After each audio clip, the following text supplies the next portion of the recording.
नमस्कार. मंत्री संजय राठोड प्रकरणी माध्यमांमध्ये विविध बातम्या येत आहेत. सध्या हे प्रकरण न्यायप्रविष्ट आहे आणि त्यामुळे त्यावर बाहेर टिप्पणी करणं योग्य ठरणार नाही. मनासारखा निकाल आला की लोकशाही जिंकली आणि निकाल विपरीत गेला की न्यायालयावर दोषारोप करणाऱ्यांना न्यायालयीन प्रक्रिया समजावून सांगणं तसंही कठीण आहे. पण एक बाब या ठिकाणी स्पष्ट करू इच्छिते, ती म्हणजे मी हे प्रकरण मागे घेण्याच्या कुठल्याही सूचना माझ्या वकिलांना दिलेल्या नाहीत. न्यायालयाने एखादी मौखिक टिप्पणी केली याचा अर्थ तो त्या प्रकरणाचा अंतिम निकाल नाही.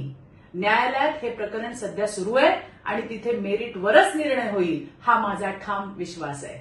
धन्यवाद. जय हिंद, जय महाराष्ट्र. उद्धव ठाकरेजी, ह्या संजय राठोडचा राजीनामा घ्या. हा आहे, हा असा आहे, हा तसा आहे, असं छाती ठोकून बोंब मारणारी चित्रा वाघ आज तोंडघशी पडली. कसा आहे ना चित्रा वाघ, आपण आपल्या छातीचा पिंजरा फाडून काळीज बाहेर काढून सुद्धा काही उपयोग झालेला नाहीये. कारण तर आज सरकारमध्ये तुम्ही ज्यांना मांडीवरती घेऊन बसलात आणि त्यांचे गोडगावे गाताय, गोड जे काय आहे तुम्ही त्यांचं गोड गुणगान गाताय. तुमचा किती वापर करून घेतलेला आहे तुमच्या पक्षाने याचा थोडासा विचार करा.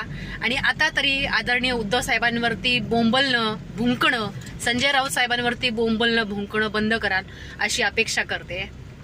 जय हिंद, जय महाराष्ट्र.